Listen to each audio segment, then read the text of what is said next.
Praise be to God, praise be to God.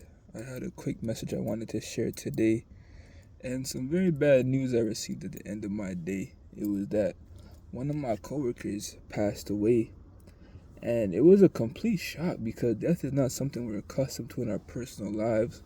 We're used to hearing it on the news and everywhere else, but not really affecting us on a day-to-day basis, right?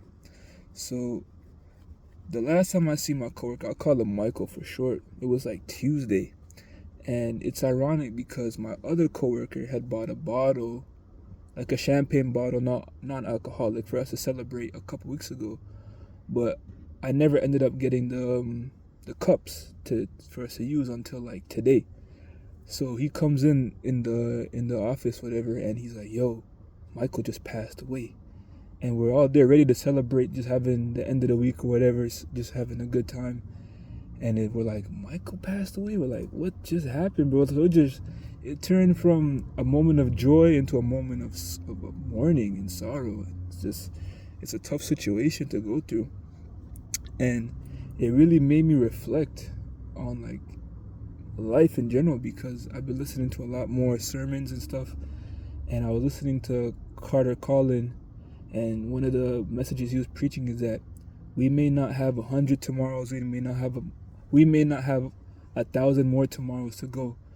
Life is short. It's imminent, and death is around the corner for each and every one of us. The Lord could call us at any given moment. And I was really hearkening onto that message on my drive back. Also, it made me think more about like what I could have done. Like, could I have spoken to him? We never spoke about God on a one-to-one conversation, but I do with a lot of people. But it made me think like I could just do so much more. Like, I missed out on an opportunity to share the gospel with someone. I could have done that Tuesday and they're gone Saturday. I'm like, man. It makes you think. It really makes you think. And also, when I was driving back, it made me think about like I drove past the grave and I'm like, he'll be there in 2 weeks. He'll be in the grave within 2 weeks, and he has to look forward to eternity. May God have mercy on his soul and everything like that. I'm like, man, the only conversation we had a handful of conversations, but one I remember because of the situation that happened is that he's like, oh man, I'm gonna retire in 5 to 6 years. I'm gonna go fly over here. I'm gonna enjoy my life. I worked 27 years on the train, doing all this type of stuff. I'm like, he's not getting those 5 to 6 years, man. He's not getting it. And the message really hit home for me because, like, again, Carter Collins said, you may not have 100 more tomorrows, you may not have 100 more days, you in your mind may think you're going to live to see your due date of whatever in life you may want to accomplish or reach a certain level, or think you'll live to this. No, man, it's not like that. Life is not promised and life is not guaranteed whatsoever. So I pray that anyone listening to this message, share it. Let people know that today is a day, as Joshua said. Today is a day.